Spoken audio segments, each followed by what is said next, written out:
Perfect. Can you see everything all right, presentation mode? Yes, sir. Everything looks great. Awesome. Well, thanks for the invitation, as always. I look forward to speaking with you all tonight. Uh, Carbon markets. It's been a very interesting ride the past 18 months. It's gotten a lot of ground in the agriculture sector and a lot of attention.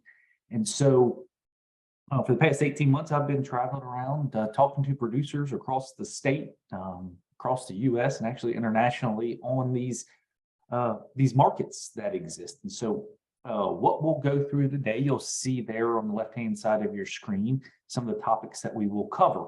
I have to put this caveat, and you all on here remember this movie, Used Cars. I am not here to sell anyone on carbon markets. That's not my job. My job is to put myself in the shoes of the producer and look at these carbon markets through the lens of an economist.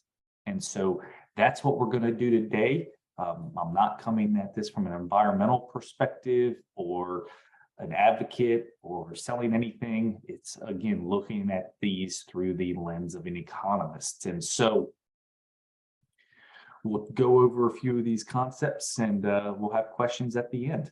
So carbon markets, okay? We'll talk about this and kind of what's driving it and how they work.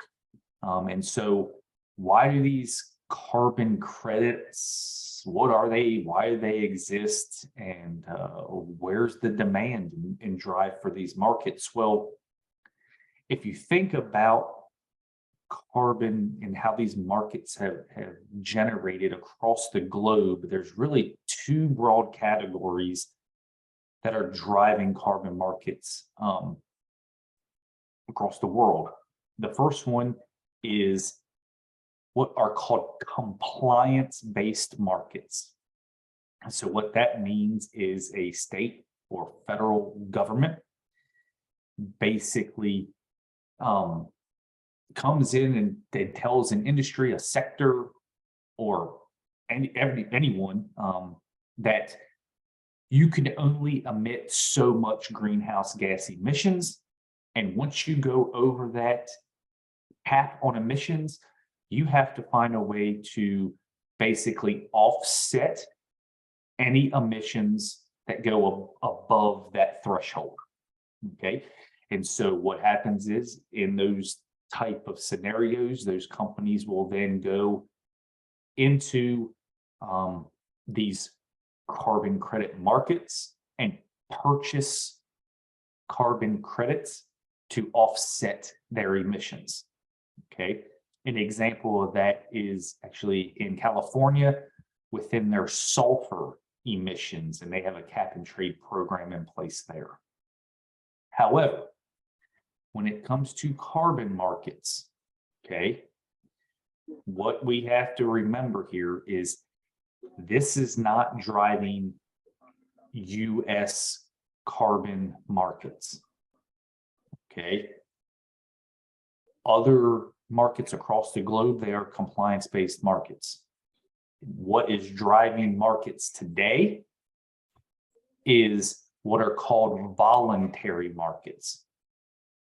So these are markets that are driven by companies that have some sort of sustainability requirement for reporting in publicly traded companies. And so some of you may have seen some of these news clippings are out there of some company out there that is pledging to be greenhouse gas neutral in the future or sometime in the future. You can see here Walmart pledging by 2040. And so I always like to give the example of the one on the top right there, the airline industry. Okay, the job for an airline industry is to fly, people and goods across the world. And to do that, they use fuel, right? And so an airline company can only be so efficient, So how do they achieve being net neutral, right? Those industries and those companies will then go into this carbon market and purchase carbon credits to offset their emissions. Okay. And so why would companies make these pledges? Right? Why would some of these publicly traded companies, or a lot of them, make these pledges? Because obviously it costs money. Well, two main reasons. Okay. The first one here is us as consumers. Okay. We are driving these markets. Okay. These companies are responding to consumers' demands for more sustainability and more sustainable products. Okay. That we want to purchase. A perfect example of that is Expedia. Expedia did a survey of the airline industry and travel late last year, and they found that 90% of travelers are looking for sustainability in travel, and 60% are willing to pay more for sustainability in travel. Okay. What's interesting, I actually was on a rental car company today, booking a rental car for some upcoming extension travel that I have, and noticed that when I went to go check out of the rental car, for the rental car to order it, the same area where you can add Sirius XM for a fee, as well as, maybe a child seat for a fee. They also had a spot there where you could purchase and pay for a greenhouse gas offset because of your rental for $1.25 per trip or per rental. Okay. So they're giving you these options to purchase carbon offsets and greenhouse gas offsets, or donate to these companies so that they can purchase it on your behalf. So again, it's the consumer that's driving this, as well as shareholders. Shareholders of these publicly traded companies are requiring companies to have sustainability reporting in their portfolio for trading. Okay, so consumers and shareholders are driving these markets and forcing these companies to have demand in these markets to offset their emissions, or to make these claims or goals for being net neutral in the future. And so why agriculture? Why I'm even talking to you this evening about carbon credits? Well, if you think about greenhouse gas emissions by sector, the agricultural sector contributes to about 11% of the US greenhouse gas emissions. Okay. And so there's an opportunity to generate carbon credits in this sector to then turn around and sell to these companies. Okay. And so when we break down this sector of agriculture, what activities actually emit greenhouse gases? Okay. And so if you see here, the biggest slice of the pie in agriculture that emits greenhouse gases is ag soil management activities. Okay. So if we were a person, I would say, hey, take a guess at what those are. What activities, when you think about soil management, release carbon or greenhouse gases into the atmosphere? Okay. Those practices, one of the main one is tillage. Okay. So if you think about tilling the soil, it releases those greenhouse gases and carbon back into the atmosphere. Okay. Then you see the next slice there is enteric fermentation, and then manure management. Okay. So if you think about areas where you can basically sequester carbon into the soil or practices that can capture greenhouse gases and generate what we call a carbon credit. Okay, it's in these areas. And so if you see here, these are the top 4 practices that we could adopt to reduce carbon being released into the atmosphere. Okay, so the first one there is converting all cropland to pasture. We are not going to do that, okay, here in the United States.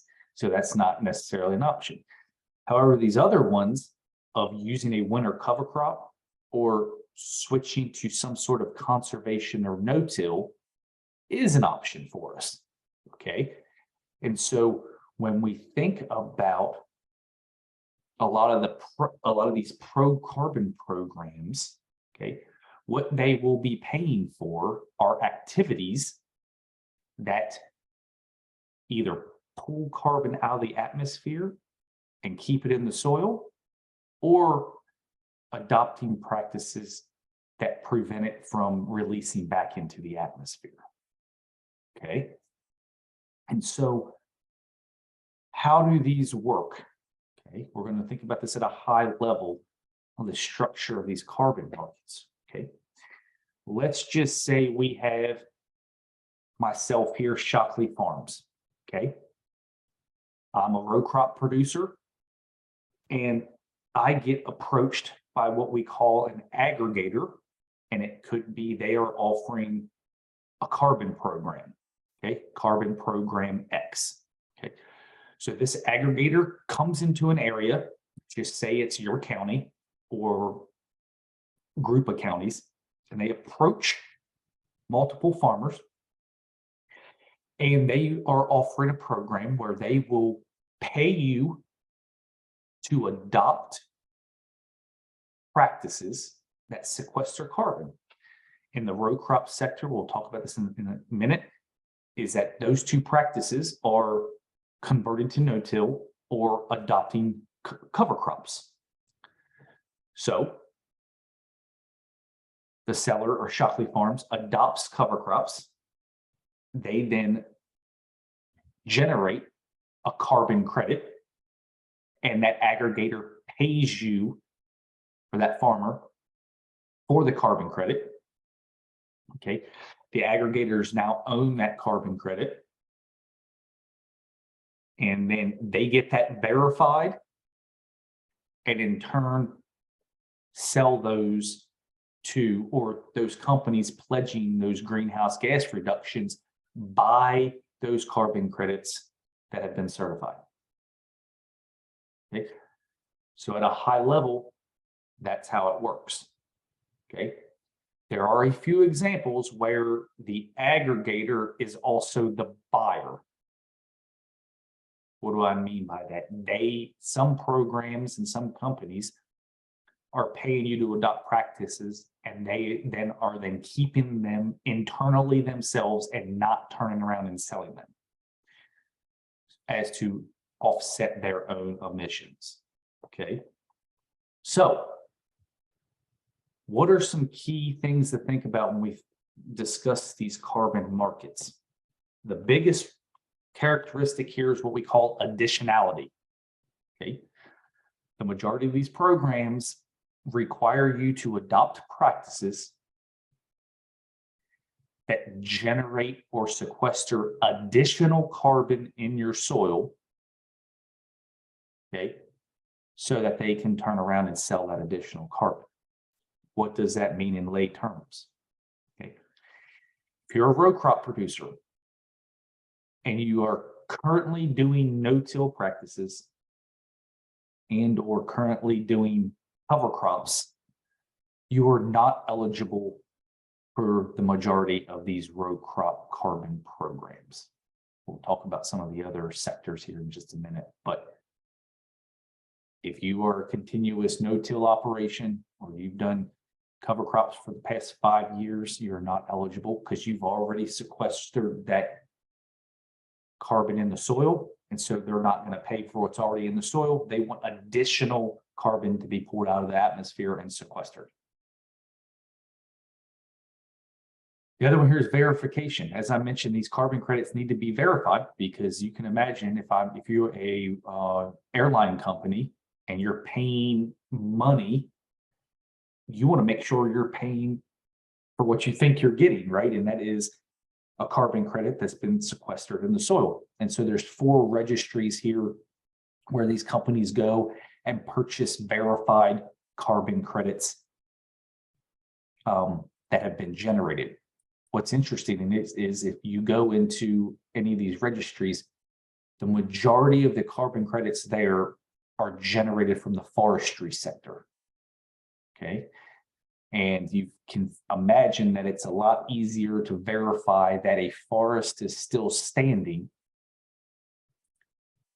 than it is that Shockley Farms is still practicing no-till or hasn't done any sort of tillage on his ground. Okay. And so right now, the majority of those are forestry-based carbon credits. The other one here is permanence. Okay. They want these carbon credits to be sequestered in soil for a very long time. Okay. And so you can't just get paid for no-till and then 2 years later turn around and till it and release it back into the atmosphere. The last characteristic here is what we call exclusive. Okay. That just means that if you generate a carbon credit and sell it, there's only one owner to that carbon credit.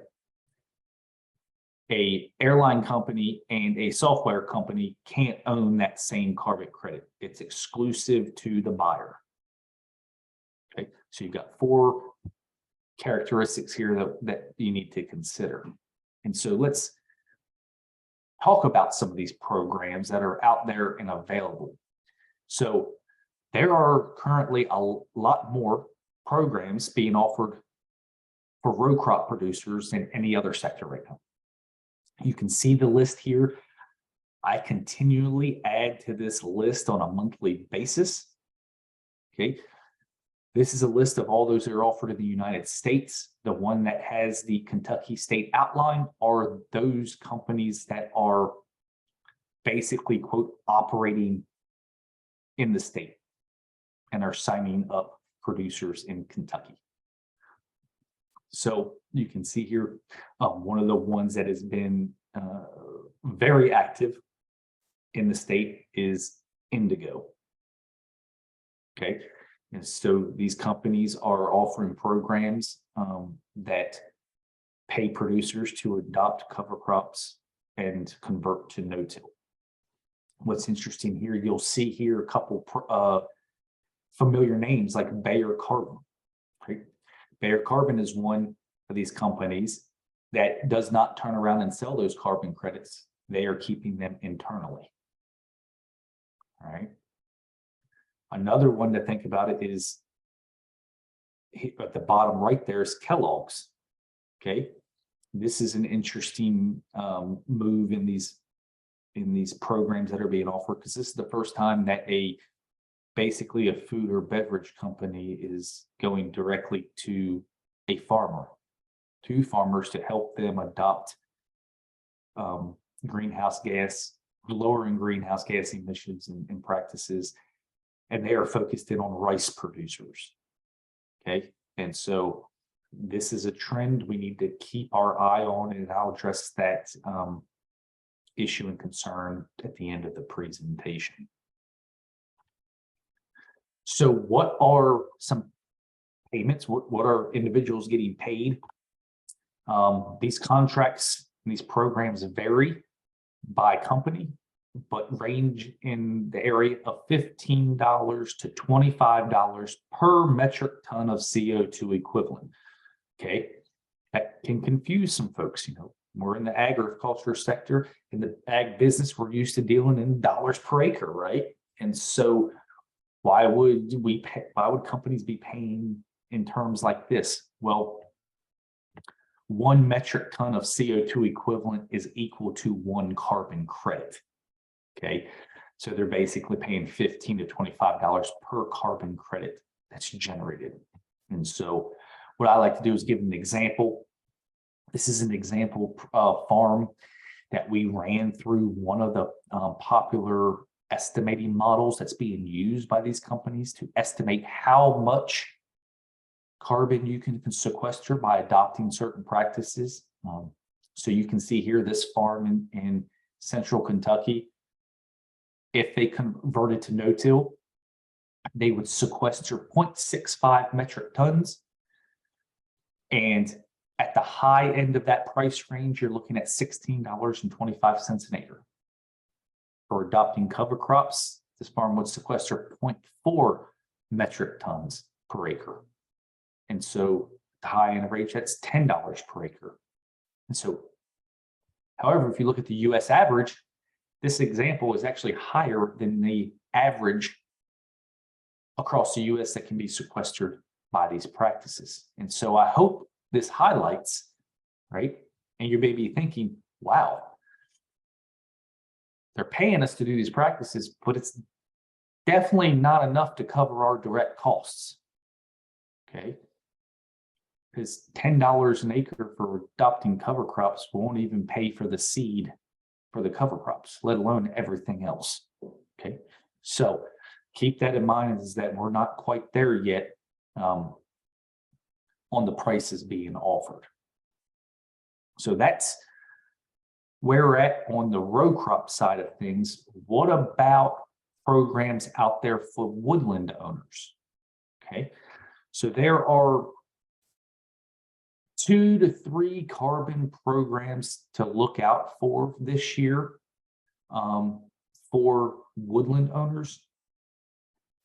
There is the Family Forest Carbon Program that's set to become available and enrolling in Kentucky this year, maybe this quarter this year. There is the Natural Capital Exchange, which has been signing woodland owners and forests up in Kentucky last year. They are actively enrolling acres here in the state. And then there's one that's in the work in development that's called Forest Carbon Works. Okay, so NCX is currently operating in Kentucky. The Family Forest Carbon Program is set to be enrolled in the state potentially in a few months, and then Forest Carbon Works later on down the road. Okay, and so these are the first 2 there are completely different programs. Okay. This first one is a practice-based program, so it does allow for harvesting. There's a minimum acres requirement for this program. You can see here that it's paid over the course of the contract. This contract is from 20 to 30 years. They pay $100 to $230 per acre, and it's based on the amount of timber you have on your land. Okay. It encourages active management and provides payments for clearing vegetation, okay, to encourage new growth. Okay. And so depending on how complex or how much vegetation you have to clear out, they will make that payment based on that amount of vegetation that needs to be cleared. Okay. And these payments are paid in year 1, in year 5, and in year 10 of the contract. Okay. So again, long-term contract, active management does allow for harvesting. On the other hand, NCX is completely different. This is a harvest deferment contract. So what does that mean? They are paying you not to harvest your timber. This is also a 1-year contract. Okay. So unlike the other one, this one's a 1-year contract to not harvest.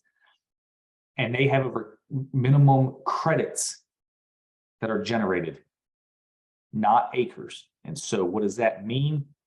Basically, depending on the type of timber you have, whether that's hardwood or softwood, That determines the number of deferred credits that you have. They will come out and they will do an assessment or use some of their software to estimate how much you will defer from not harvesting, and will pay you $6 to $8 per deferred credit. It also allows for other management of your woodlands as well. So 2 different contracts. This one is currently signing woodland owners in this state. The other one's going to be coming, from what I hear, this quarter potentially. So one other thing to keep an eye out for is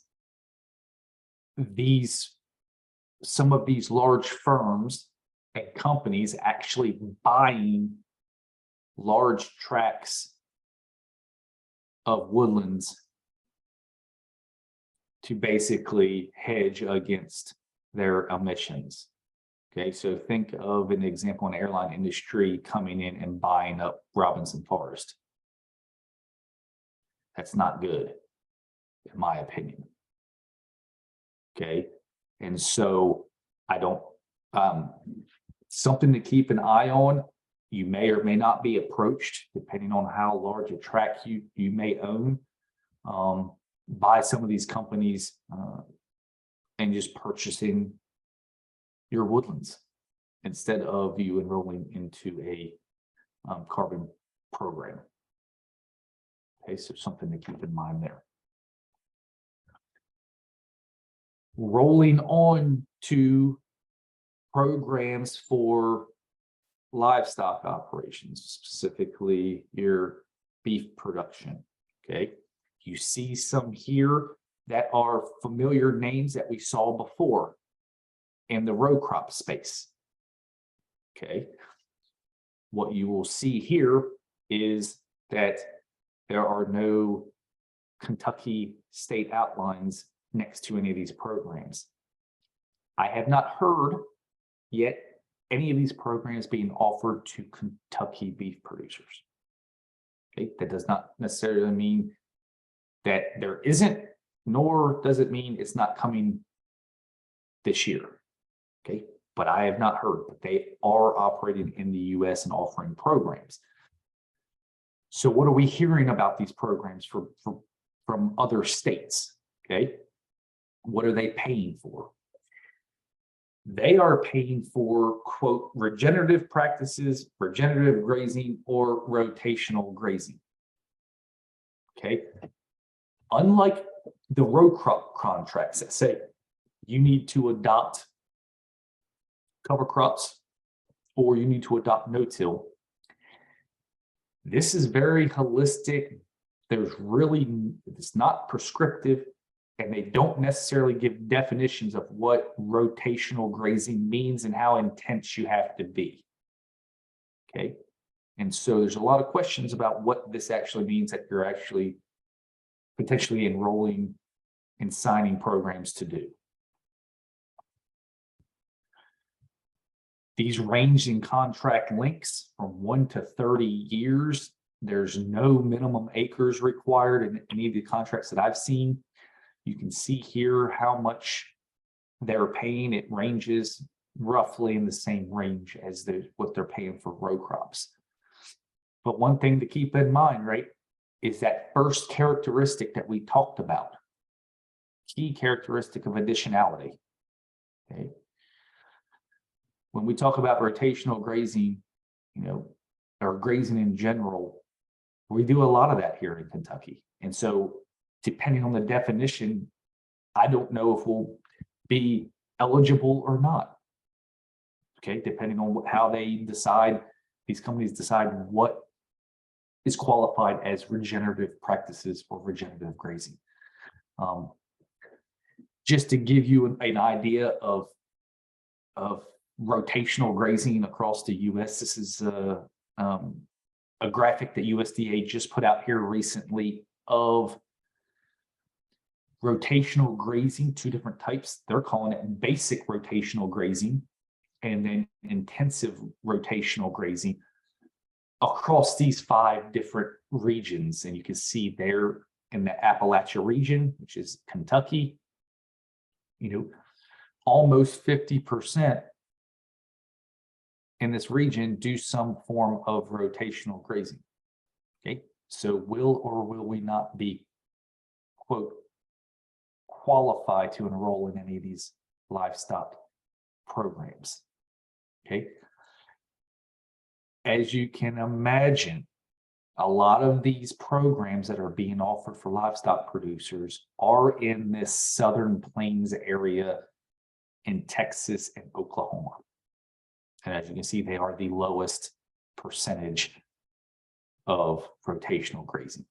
Okay, so this may come our way. We'll have to wait and see as an opportunity for our cow-calf producers here in the state. Okay. And so, again, putting my economist lens on, I have some concerns. Okay, obviously, first and foremost is the money. Okay, the money is not there yet to cover the cost, the direct costs of implementing these practices. Okay, that $10 an acre is not going to cover your seed for cover crops, planting cover crops, nor terminating it on time. Okay, and so until these prices increase, okay, they're not going to offset that direct cost, nor will they offset the risk involved. Okay, you can imagine adopting new practices on your farm comes at an economic risk. Okay, so I go back to that cover crop example. Let's just say you plant cover crops and you have one of these wet springs like we've been having, and you can't terminate it. You've put in jeopardy your cash crop and the yield potential on your cash crop. So again, think about the risk associated with implementing these practices that these programs are paying for. Again, there's this concept of additionality that's being enforced. Most of Kentucky producers are doing some form of as I showed, illustrated, rotational grazing, no-till, cover crops for various reasons. And so why aren't we eligible? Okay, we're hoping to get that changed. If you thought about that example on that 1-year deferment contract that's offered by NCX in the timber industry, they're paying you not to harvest. What about paying producers not to till?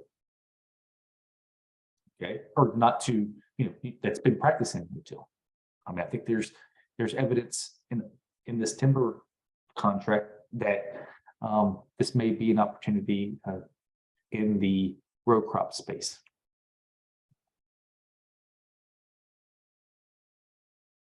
Contracts. Okay, this is something really important. Okay, these contracts are very complex. Each one of these companies is offering something different. There's differences in the contract length. There's differences in what qualifies. There's differences in how you get paid, when you get paid, for how much. There is differences between what happens if you violate the contract, what happens, all the stipulations are involved, the data that needs to be collected. There is a host. I've got to, I can put and talk about this for 30 minutes. My colleague at Texas A&M, Tiffany Dow-Lashmet, you see that down there is put together a pretty good publication. She's an ag lawyer of negotiating, understanding carbon contracts. Okay, as with any contract, the devil's in the details. Okay, so please take your time, read the contract. If you get approached or interested, and seek legal advice. These contracts are complex. As I mentioned, some of these programs, even the payment structure, how they pay you. I mentioned it in dollars per metric ton of CO2 equivalent. Some contracts are paying on dollars per acre. Some are paying you in cryptocurrency. Okay. and not even popular cryptocurrencies, some that they've developed themselves. Okay. So again, you hear anyone doing presentations on carbon markets, it's the Wild West out there. Okay, so don't get trapped. Make sure you understand what you're getting involved in. Okay. So as I mentioned at the beginning, I've done this presentation and talked and spoke to a lot of producers across the US and internationally. And there's some common questions that I get from producers. And so I'll address some of these questions and bring these up. So this is one of the most popular ones I get. It's why it's first. Will this all go away with an administration change? Okay, the answer to that I always give is, remember the first two slides about what's driving these markets. I said nothing in the US about the federal government. This is all companies and it's consumers. It's you and I that are driving these markets. Okay. They're not going to go anywhere with an administration change. Okay. Well, is this all just feel good crap? Okay. Now, I get that a lot. And all these companies just marketing, yeah, probably some of them are, some of them do have, are an environmentally conscious company that are doing the right things, but some are also using this as a marketing tool. So potentially, yeah, you may get into that. This is an interesting one too. That can I shoot down the drones? Okay.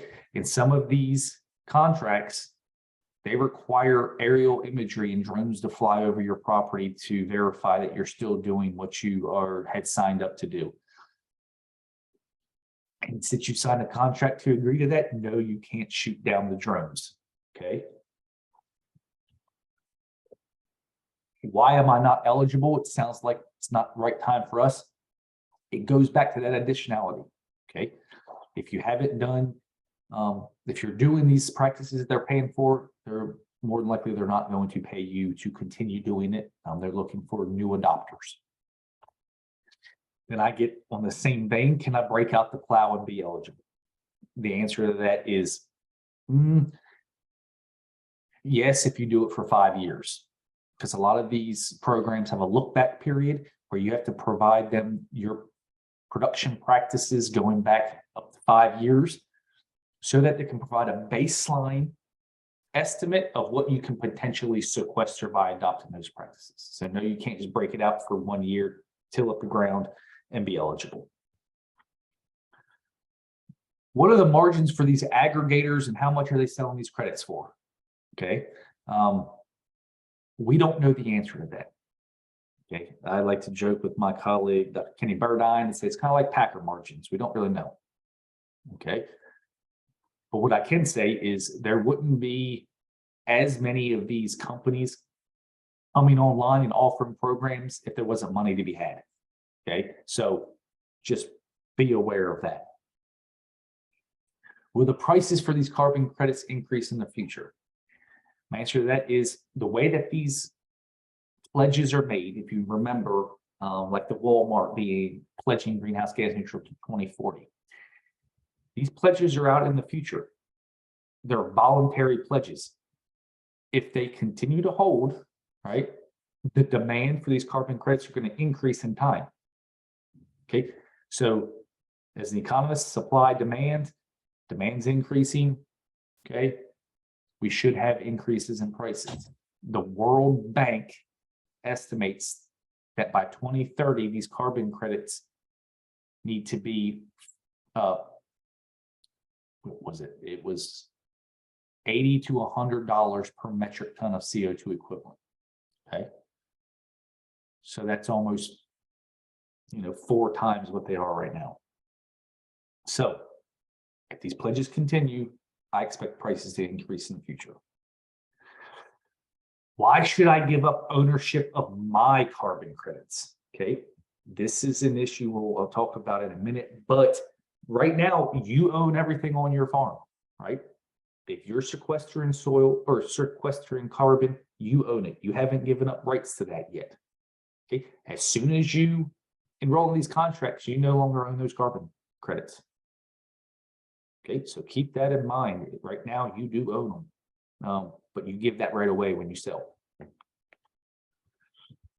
Are there carbon programs for solar? The answer to that is no. There are currently no programs being offered, carbon programs for solar adoption. Will the government have their hands in the carbon markets? Okay. I mentioned that right now, coming out of DC, there's nothing out there that's saying that they're going to come down and force and create these compliance-based markets. Okay. However, they're going to have their hands in this in a little bit different way. Okay. Late last year, the Senate Ag Committee passed the bill, the Growing Climate Solutions Act, that passed in the spending bill. And this was a bipartisan bill to help try to, provide some guidance on these carbon programs through USDA. It did not go as far as I would have liked to seen it gone.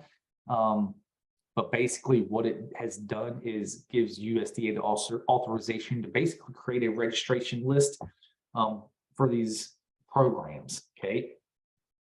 It also appoints an advisory council, empowers any USDA to remove these entities if they fail to meet program standards. But unfortunately, it falls short of basically a USDA certified carbon credit to set a standard on how these carbon credits are measured. Every company measures and verifies them differently. Okay, and so unfortunately, they do fall short of that USDA certified expectation that we thought we might see in the Growing Climate Solutions Act. And so to wrap things up and open it up for questions, these markets continue to develop under voluntary commitments. New programs continue to launch on a monthly basis. The contract issues need to be addressed along with higher prices. We need to solve this additionality problem. I'm working hard to hopefully do what I can and advocate for that. There's some things coming out of or being put together in the Securities Exchange Commission. I'm keeping my eye on some regulation that could, if passed, impact producers across the country. And so keep my eye on that and how USDA progresses in their registration with the Growing Climate Solutions Act. So keep an eye out on there. Something new that's come on my radar over the past month is companies starting to get involved at the producer level and requiring producers to adopt practices to be able to basically have the right to sell their grain into certain markets. Okay, that example of Kellogg's, think about that, where the companies say you need to adopt certain agricultural practices or we won't buy your grain. Okay, this is concerning, and I am, and we are in the process of evaluating some of these programs across the country to see how things are developing on this front. So keep an eye out for that. And again, if you are approached or have interest in any of these contracts, please, please, please read the fine print. Ask all the questions that you may have and seek legal advice, because again, these are complex contracts and the devil's always in the details. So with that, I'll stop. Here's my contact information. Feel free at any time to reach out to me if you come up with questions later on after this. I am fielding questions on a daily basis, whether it's farmers being approached biocarbon program, or companies want to develop new carbon programs and how they might get it worked. So I'm heavily involved in the space and keeping my eye out and up to speed on what's going on currently. So please, if you have any questions or concerns, feel free to reach out to me at any time. And so with that, hopefully that was informative. And again, there's various links. There's a lot of other. I could do this program for 2.5, 3 hours, Philip, to be honest with you, and still have a lot of questions. And so I wanted to keep this relatively short and sweet for the online audience. And so please, if you have any questions, feel free to jump in and ask. Okay, well, you've done a great job because we've got several questions. Number one. This typically generates a lot of questions. This presentation, which is good. Are those companies from row crop programs aggregators or buyers or both? So the majority of those companies for row crop producers, let me go back to the majority of those companies. Let's say 75% of those are aggregators. They are turning around and verifying those credits, attempting to, and selling them. There are more and more programs coming online that are just straight buyers and keeping them internal and not turning around and selling them. Okay. Next question. Is there a minimum number of acres for row crop production? The great extension answer, it depends. It depends on the company. This is part of these contracts. Each one of these has a different requirement. And so just like the minimum acres or minimum deal for the woodland owners, each one of these has a different minimum requirement or no requirement at all. It's just going to vary by company. Okay. Which companies do you foresee being involved with the beef programs? That is a really good question.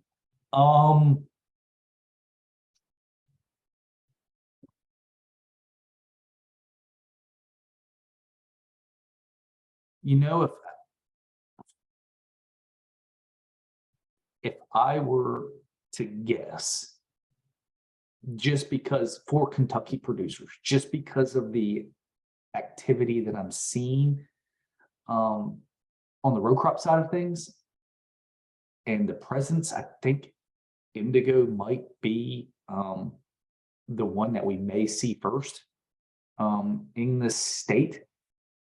But that's just a guess based on their presence already here and how active they are at trying to recruit row crop acres in the state. And so, but again, I think what we'll see is these programs are going to compete in that plains area, and whichever one kind of fleshes out and succeeds there will then branch out to some of these other areas in other regions, if I were to guess. Because the way that these kind of work is these companies start out with pilot projects in certain areas in the country. And to basically try to prove a concept, prove their program is worthy, and then they branch out and release it to certain states. So each one of these companies has different eligibility areas, and different states are eligible, as you saw with on the row crop side of things. Okay, next question. Who do we need to voice our concerns to regarding the producers that are doing the right thing? And I know what this guy's talking about, cover crops, no-till, those sort of things in row crop production, and have been doing it for a long time. They seem to be getting, for lack of a better term, discriminated against. obviously I understand the concern and the issue, and I'm trying to advocate as much as I can in my world of talk, doing this talk, on the row crop side of things. Obviously it's your, it's your commodity groups, right? It's Farm Bureau, it's your state representatives, that are going to be involved in this and how this kind of pans out moving forward.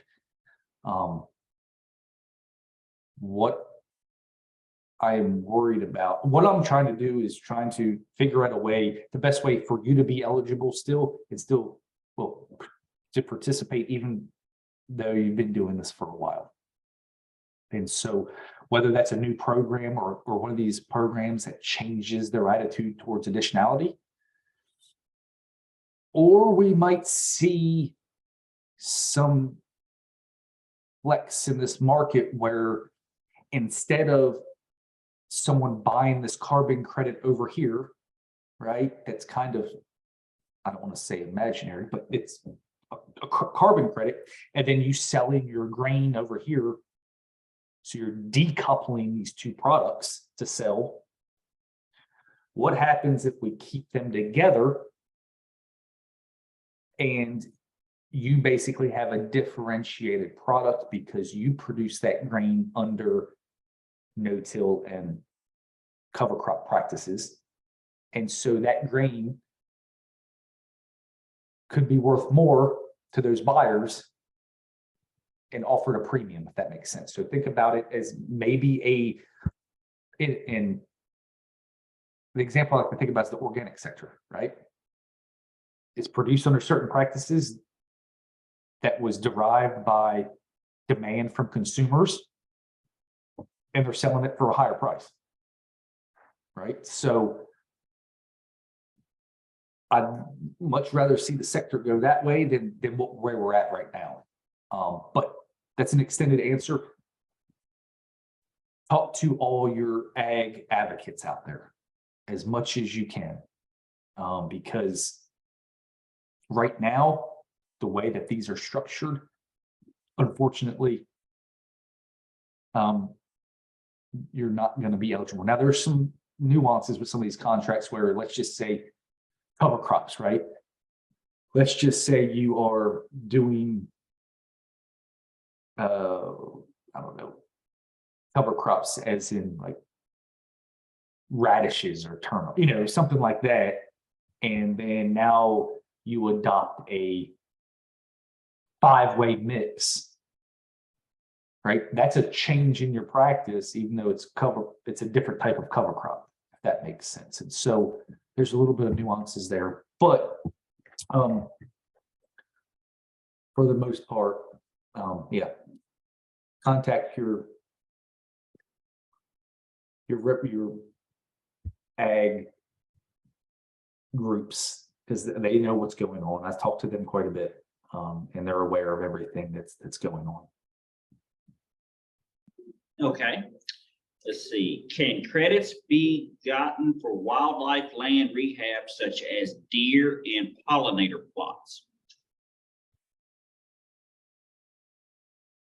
There are none that I know of right now that offer that sort of payment to do that, if that makes sense. So I'm not aware of any that offer for pollinator plots, or I've got some ground in Washington County for deer hunting, food plots, and wildlife management. They won't entertain that. I don't think. Okay. There's another question. Do you care to share the presentation that you've done? I will put this caveat in that we've recorded it. It will be posted to our YouTube page, and I can share you the link on that. Doc, do you care to send me the PowerPoint presentation and I can email it out to everybody? Yeah, it's fine.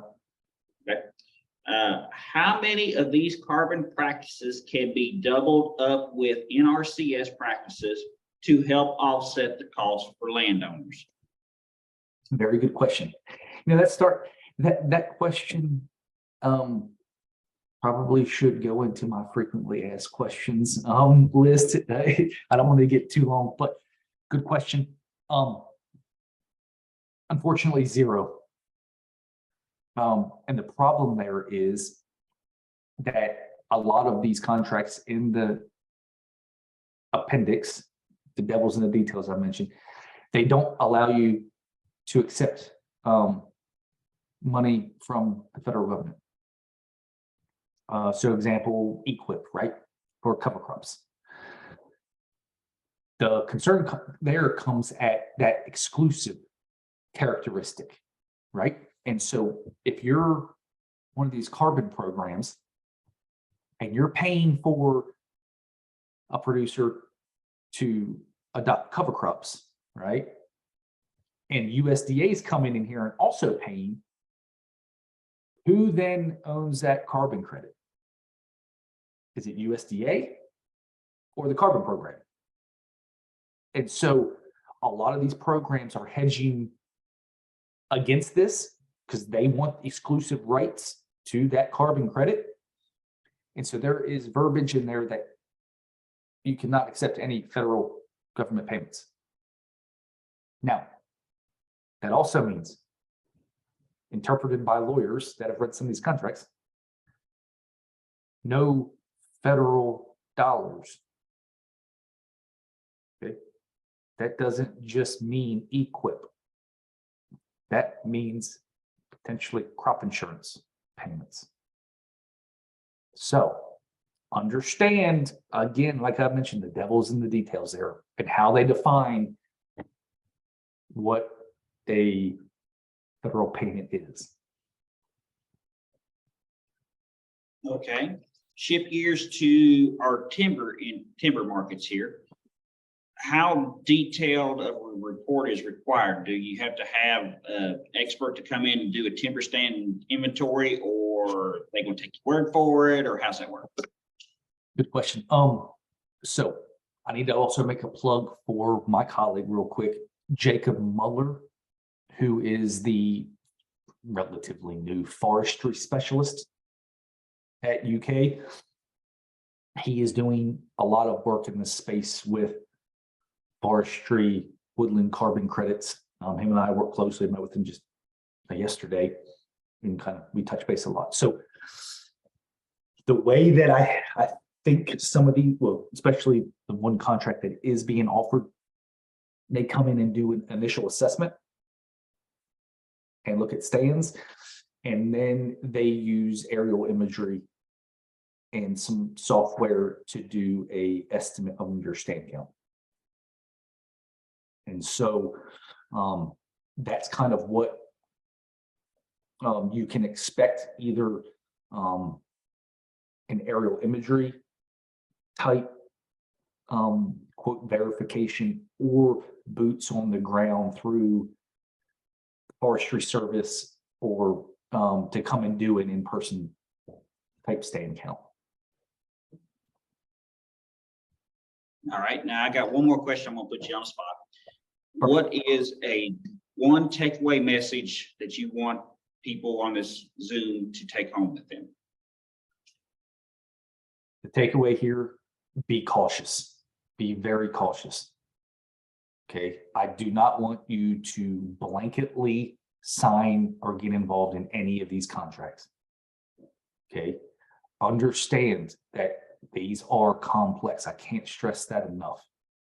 And especially if you're signing up for a 30-year or 100-year contract. Okay, realize that these are details, and this terminology is vague in these contracts, and the stipulations are outlined. So understand what you're getting into and seek legal advice. That's take home. I'm not saying that all these are bad or anything, but if you're interested, just please seek legal advice, because I don't want you to sign something and you're not understanding what you're getting into. Thank you, sir. Now, I got one more question that came up. If somebody is interested in carbon credits, whether it be row crop or timber, and potentially cattle in the future, how does one get started? Where do they go look? Do they just Google carbon credits and go from there? It's a good question. Obviously, first you want to figure out which ones are operated in the state or in your area, right? And I'm trying to keep my pulse on that and what's being offered. So, and then once you determine, you basically go directly to their websites. And you can, a lot of them have like a form you fill out to request kind of a consultation or put in your information to see if you're eligible for their program online. And so there's that way. Also, more than likely, you are going to be, more than likely these programs will probably come to you by whether it's a service provider, like an input supplier on the row crop side thing, whether it's Bayer, Corteva, Nutrien, you'll probably be approached with an opportunity from one of the salespeople. And so there are going to be